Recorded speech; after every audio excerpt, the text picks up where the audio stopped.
My guest at this time is a former Ring of Honor World Champion. It is, of course, our good friend PCO. PCO, thank you very much for taking the time to chat with me here today. How are you, Nick? I'm good. How are you doing, man? Yeah, I'm great. I'm great. I'm actually, yeah, doing very well. I was one of the first things I wanted to ask you. We haven't chatted since the show started going again during the pandemic and everything. But for you, man, how was it the first time you got to get back into a ring and take some bumps after taking several months away? For the pandemic and everything. It just feels like 20 years ago. Like I'm as crazy as before. Didn't change. You can't compare me with anyone else, I guess, because I love bumping. It's one of the things that I like to do. I like being tough on me, and for me, taking any kind of bump, it's fun. So it's not against my will. It's not something that makes me crunch, hurts me, or I guess because I have high tolerance to pain. That's the only reason I can explain. I have no merits for it. Well, I guess. All right, you took several months off. I was just kind of wondering myself. So, like for you though, man, I mean, like this is really different. You've seen a lot of different periods in pro wrestling history, PCO. How has it been Yeah. for you with this ROH bubble pandemic? What is this? How does this period of time feel for you compared to the rest of the career that you've had? Well, it's so we're so protected. It's so healthy. I think it's the safest company out there. Don't want to take anything away from everyone else. I'm sure everybody's super safe, but just the fact that since the beginning of the pandemic, we have no case on location. Like maybe some case were at home, but in the bubble itself, we're at zero cases Wow. since the beginning of everything. So yeah, we're there like for 2 or 3 days, getting tested, and we can't get out until we have the first negative test, and from then we're getting tested all the time, all the way through the end of the tapings, which is it's about like 9 days, 10 days altogether at Okay. a time. Every time we do tape something, we do a lot. We work hard while we're there, but so it's just more condensed. You Yeah, know, for sure. What's the that's the way to attack the pandemic. It's looking good out there. It's looking good in the United States. The vaccination rates is good, and a lot of states are almost back to normal. So hopefully, we're looking at the summer being able to have like crowds. Yeah, well, that's kind of one of the things I was going to ask. I guess I'll bring it up now. I mean, are you seeing Ring of Honor touring again before the end of the year? Yeah, That's yeah. That's what we hope. That's what we all hope. That's what the company wants. That's what the wrestlers we want and we need, and we want to fill the crowd and feed off the crowd, and also we want to. It's cool when you give all your body and all yourself, and you try to serve the public as best as you can, but you don't have an instant reaction feedback yeah. to be able to have that feeling right away. It's missing, for us, for me. I think for everyone, it's very different. Any sports, you look at hockey, baseball, when there's no fans, it's just a different game. It's Yeah, not the same. yeah, for sure. And before the pandemic and everything, I know that there was a lot of buzz about Ring of Honor possibly launching this weekly TV show, maybe even a live weekly TV show. Uh, Yeah, on yeah. top on top of the touring, is your anticipation once fans get back into the arenas and stuff that we will get to see this new Ring of Honor weekly TV series? Then maybe not too long after that. I think we already acquired, all the TV stations needed to launch that type of show, and we've been like with Honor Club, we've been like producing live events all the time. So it's not going to be a huge step for our production crew to adjust with a live show every week. I just think that the company they want the right timing to launch that, and I don't think during the pandemic it's a good time, But I think because the way I see everyone buying stuff, like everybody's like I'm talking about here in Canada, the house is like almost double their prices. Wow. Say a piece of plywood was $20, now it's like $90, 400, 500%, augmentation, on so many things. Everybody's buying stuff because I think government injects money to everybody, free money. They print money, and everybody's got. I don't know why. I don't really know. I'm not an economist or anything like that, but Sure. I just know like people are spending like crazy, and I think once this is over, the fans have been like watching stuff with no fans and things like that. I think it's gonna be crazy. My anticipation is like it should be like an almost full house everywhere. Yeah. Oh, I'm right. That's how I envision it. That's how I envision everything. I'm right there with you, PCO. And, Ring of Honor here, for their part, I think I agree with you. Of the companies that have weathered the pandemic, I think Ring of Honor really has done a phenomenal job, if not the best job of all the promotions. And at the same time, you all are still bringing new talent into your roster, right? I mean, I've seen Yeah. EP3, Mike Bennett, Danhausen, all these names joining the promotion here in just recent months. What do you think of the current Ring of Honor product? Just based on where you started to where it is right now, what do you think of the current product that Ring of Honor is kind of putting out at the moment? I think we're putting like great content out, and but I think once we go back to normal, we'll be able to have like more matches per hour or for 2 hours and things like that. I think right now we've got a type of UFC format, where you have like okay, this guy what he can do or he's talking about himself. You have like the story of the wrestler, then you have the match itself, which is very kind of technical or close to the base, the foundation, to use like one of our faction, Sure. which is Tag. we're going back there because it was a pandemic, and I think it was a good reason to go back there. And I think it's slowly building up, like you said, with like Danhausen, like myself, which was like we are characters that are outside of the typical Ring of Honor, wrestlers. So, and I think it's a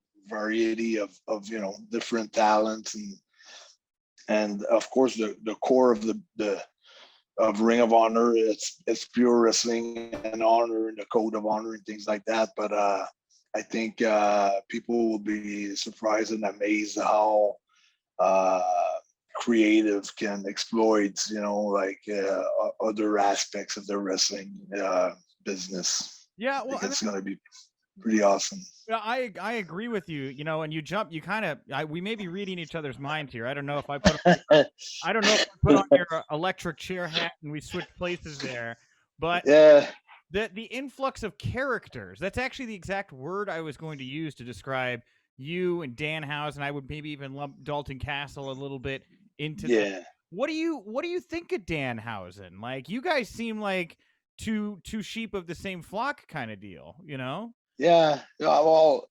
I think it's good. I think he's going to bring something else to the table, something very different, and I think it's going to be good. It's like if you have a meal, you want to have like your salad, and then you want to have like your meal, but you want to have a good dessert. You don't want the same thing all the time. You need like a little bit of everything, a little bit of all kind of fruit to mix that fruit salad, So I think I'm bringing that too. I did bring that for the last 2 years. I think I'm still bringing another notch that people haven't seen yet. I'm bringing another dimension right now.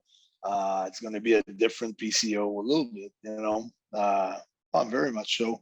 And Danhausen is bringing like something else also with his character, which is totally different of mine, but very similar. So it's pretty paradoxical. I, to I, uh, to explain this. it is. You're right. They are similar, but they are very different characters, Yeah, right? two extremes, but similar in the core of the character. But I think he's more of a comedy, a little bit more comedy, Okay. but he's got some seriousness into it. I think he's great. Like all his interviews, the way he talks, the way he does his promos and things like that. I think it's very entertaining. Well, So I think he's worth dollars. I think. yeah, and we see you every Monday night with your videos you put out on Twitter with Destro and everything, and those videos have a nice mix of comedy and seriousness as well. I mean, sometimes I'm Yeah. terrified, but other times I'm definitely laughing at some of the things you guys do. Yeah. Well, the thing with PCO, it's if I do something that makes you laugh, I don't do it on purpose. I'm gonna give you an example. Okay. Me, Gene Erkelin, and Mad Dog Vachon. That's an old tape. Maybe people should go to see that AWA, where Mad Dog Vachon's going against Jerry Blackwell, and he goes Black. I think he mixed up the name to Blackwell. This is the pine box. And he's with the hammer and the nails. Bang, bang. He misses the nails all the time, but you're kind of scared of Mad Dog. You wouldn't like tell him like on the street. You wouldn't say, "Hey, you're stupid" or anything like that. You'd be afraid of him. But the way that he misses the nails all the time, he's almost crunching the whole pine box, instead of building it. It's kind of funny, but scary at the same time. So that's, and I think PC was going to another level where I've got a lot of problems with my connections, and I can snap anytime, and it makes PCO very unpredictable, almost as a heel, but that's not his fault because it's the electricity. The levels aren't right. The neurological pathways are, kind of not the current is not right into it. So there's a lot of work to be done by D Destro's trying to fix it, but he can never have the perfect, recipe to fix it. So he's trying hard all the time, but that gives another dimension to that character where you don't know, what's going to happen next. So a lot of things can happen now with PCO. A lot of ways it could go different ways. It could be very, very dramatic at times. Yeah, absolutely. And so you mentioned earlier that the PCO character is evolving. So is that Yeah. kind of where you see PCO evolving into? I mean, you and Mark Briscoe have been working and tagging together. Obviously, you guys tagged Yeah. the Final Battle in a losing effort to the Foundation. Unfortunately, didn't mean to bring that up, but No, but no, I don't get. I don't mind because it was no, it's all right. It's part of the game. Sometimes you win some, you lose some, but I think I got a pretty good winning and losing record at Ring of Honor. I think I've got a pretty good record, but yeah, PCO, not his fault, but he's going into a darker world now. So now from every Monday night like tonight, you'll see a lot of the alter ego of PCO, which is kind of me talking to you or doing a podcast training, just for regular life training. But once a month, when Destro's got his monster, then it's another ball game. Okay. The monster, that's going to be once a month, another ball game. So 3 weeks of, let's say, Ken Clark, but 1 week of Superman Okay. a month. Okay. So it's going to be, yeah, because it's hard now nowadays to like Taker. I don't know how long he was without doing like podcasts and things like that to preserve the character. But now that we're talking about the business openly, we're talking about character openly, it's kind of a little bit tougher, to build some heels or faces, or because you see everybody on their social medias and you see them as they are. And I think the good thing with a character like mine, well, it's okay. You have like two dimensions to the character. You got Carl Ouellet and you got PCO. Yeah, and you bring up the Undertaker comparison there, which I think is interesting because I know that I talked to maybe a year or so, 2 years ago at this point, earlier in your Ring of Honor run, about how one of the dream matches you thought is maybe if you could get to that point, a dream PCO versus Undertaker match. It doesn't seem like that's going to happen anymore with Undertaker having retired. Is there another big bout out there that you would really like to see happen with PCO now? Well, I'm very disappointed of this because I think I could have gave him a hell of a match for his retirement match. I think I could dig deep down, and I've got resources like to have like a stealer, like to really like steal the show with him. With him being over as he is, I think like he needed to. What he needed, I think, in my mind, if you're gonna retire as Undertaker, I think he had to be, burned down and put in her in the urn and go back in a casket back to the to the arena, back to the dressing rest, whatever, just to close up the show. Sure. Because you want to see Undertaker's debut all the way to the end, and you want to close the chapter as you want people to cry. Over 80,000 people crying for their sharing their love or the fact that they cared for what Taker has done. So you want to sell like entertainment and especially a lot of feelings. So you want the people to pay the price, and you put such a show where you don't disappoint them, but you see, let's say, is the year that he was born, let's say 1966, 67, whatever, 65, and 2022, let's say, and you have different images in the end. So I think that's a proper retirement for Undertaker, not during a pandemic with a cinematic match. That's the way I see it. That's only my opinion. How many years do you see yourself still as an in-ring competitor ahead of you, PCO? I don't have issues with bumping. I don't have issues with any of my knees or my back or my spine touching wood. But it's not because I want to stretch into the time, but I need to accomplish those things that I always wanted to accomplish, and I did accomplish a lot. Yeah. In the last 2-3 years, I may be one or two goals away, before retiring. But I was hoping to, leave the business on a great run, on packing house, a little bit like Steve Austin or Hogan or something similar, not the same because it has been done and it was done, and I want to do it my way. Maybe it can last 3 months, 4 months, 6 months, a year. I don't know. Yeah.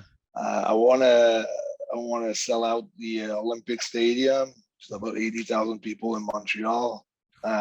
Those two things, they're pretty big, and that's what I wanted to do before I would like really retire.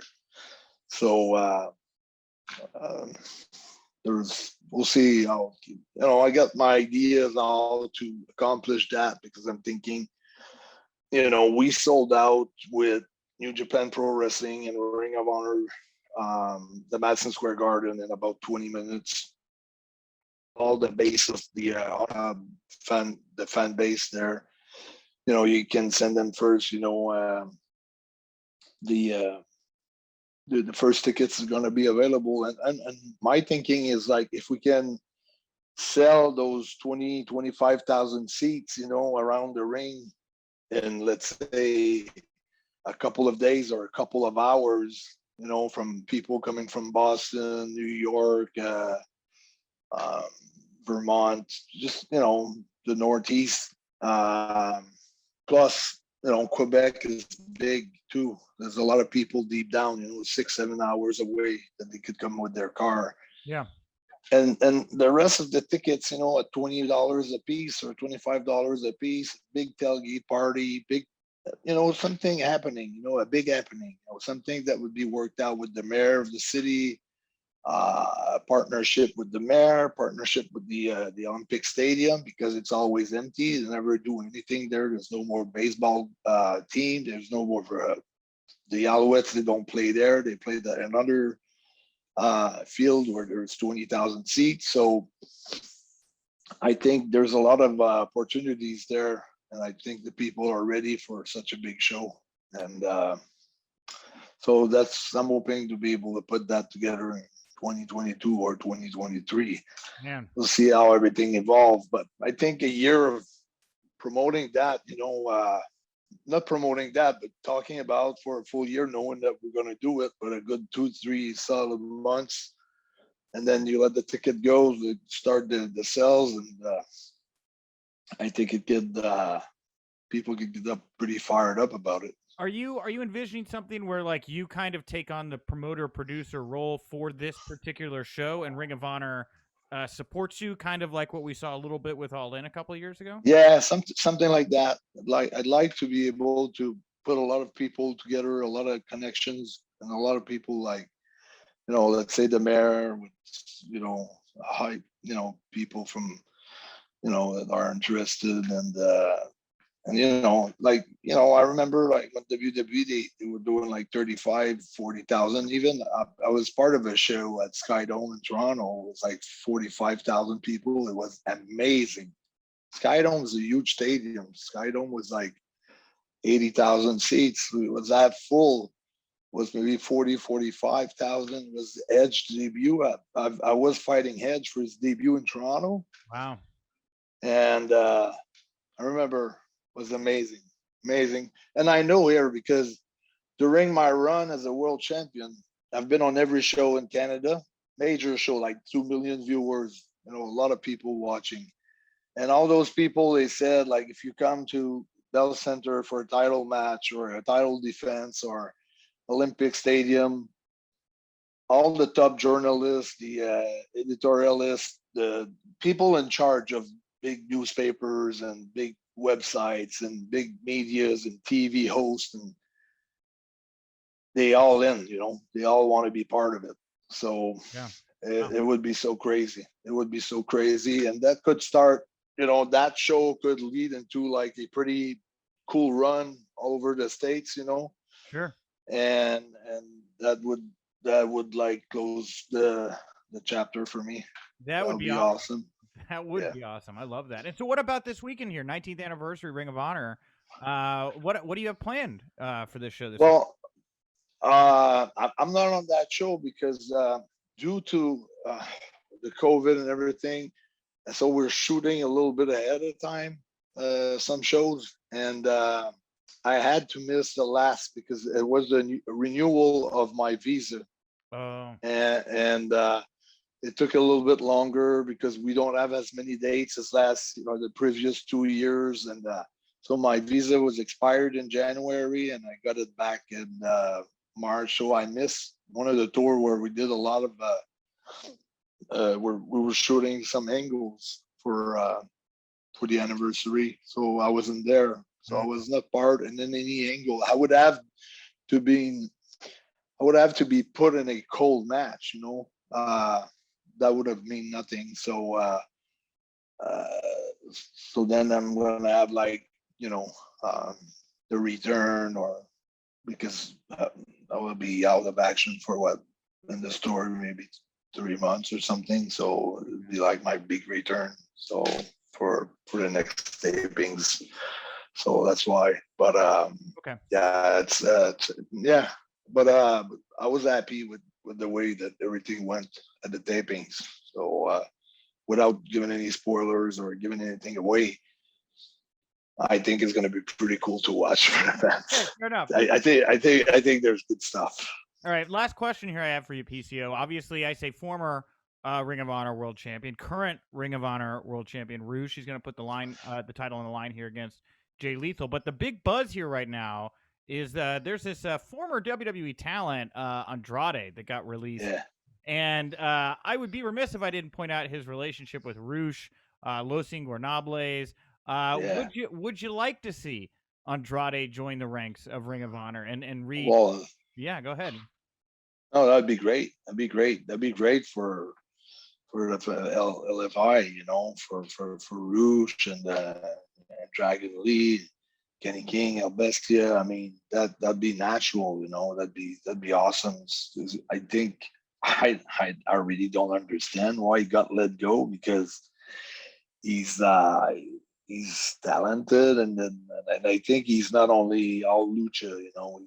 He's good with the American wrestling as well, you know. He's awesome. He's a great talent. So I think it would be a hell of an addition for us, for Ring of Honor. Yeah. So I'm like you. I'm very curious to know what's going to be the next step for him. Yeah, well, you know, it's all fun and games. So you drop a cinder block on his head, PCO. So yeah. Oh, but no, we'll see. We'll see how he goes. But hopefully we can get him. All right. Well, PCO, thank you very much for the time. I always love catching up with you. Hopefully here, the next time we talk, we'll all have gotten the vaccinations. We can take these masks off. Yeah. Get back to chatting about with what it's like to be back in front of fans again. Thank you very much. It's always a pleasure chatting with you. It's very interesting, and also I thought that's maybe you saw a couple of my workouts, because I've been like arm wrestling for the last for a little while. I've been practicing quite a bit and doing some end grips and forearms and getting pretty. My technique has been improving. So wait, before we go, are you thinking about doing like some cross promotion with WAL? Because you are looking jacked. I have seen the arm wrestling videos, and I wondered if you're thinking about making a leap over there or not. Oh, we'll see how it goes. We're throwing some lines right now. You know, we're fishing right now. We'll see how it leads, how it goes, what kind of, you know, super match could be done. Who do you want? You know, who do you want from over in WAL? Who's your dream? Who do you want to pull against? I really don't know. Okay. I think, you know, interesting things, you know, I'm just throwing it out there, but I don't want really it to come through as a challenge. You know, I'd like to maybe do some sparring with this guy or some guys, but I think guys like Mark Henry, where he's going to be involved against a hell of a arm wrestler. Do you know Travis Bajan?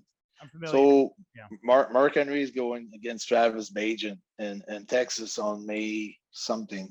So I'm going to be watching this match, this fight, and we'll see. You know, it's something that takes time to develop. You know, I've been working on different aspects of the games. Been practicing a little bit. It's tough with the pandemic, but it's going to evolve from here to the summer again. So we'll see how it goes. But there's some interest there. You know, it's a couple of super match WAL would be awesome. I bet your tendons are super strong, because that's like a big part of it, right? Like, you know. Yeah. Well, I've been practicing with some of the super heavyweights that are really good in Canada, maybe top 10 in Canada, some super heavyweights. So I've been okay, you know. So I need more time on the table.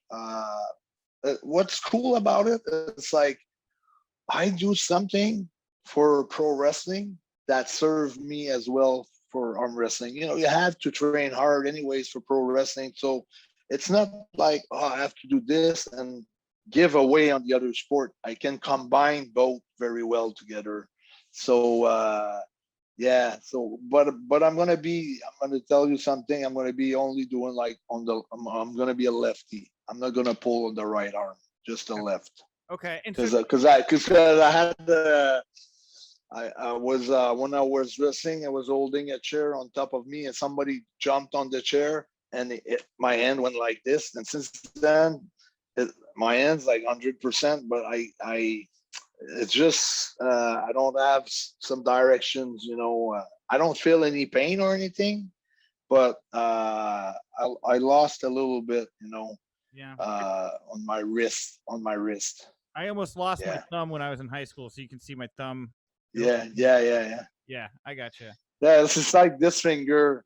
I bent it, but it's still strong, and I wanted like to make it flat, and the doctor, I can't do it, but you won't have any more strength at the tip of the finger. So okay, well, I'll live with it. I'm a monster anyway, so I don't care. So wait, last thing then. Do you pulling left? You think you got Mark Henry's number? You think you can beat him if the time comes? Never seen him pull. It's gonna be my first time I'm gonna see him pull for real. I saw him pull against John Cena in the wrestling ring, but it's not a real. Sure. Wasn't a real pull. So well, I've got a lot of homework to do. I've got to work hard on this thing, but we'll see how it goes. I'm when I see Devin Larat, pretty soon, and be able to get some tips from him. And Destro, he's awesome. Destro's there out there too with some challenges. He's an arm wrestling legend. Well, Destro's got 2 big targets. Also, he would love to pull Crazy George, so which he's been undefeated in 11 years. So that'll be awesome for Destro if he can get that fight. Destro's jacked, man. And by the way, I think we may have lost a bunch of pro wrestling fans in the last 10 minutes of this talk. I don't really care. Sorry, but but they're gonna, that's gonna be more people, maybe from different areas, getting it together. So I think at the end of the day, I think it's going to be good for wrestling. It's going to be very good for wrestling. So we'll see how it goes. But my main focus is wrestling.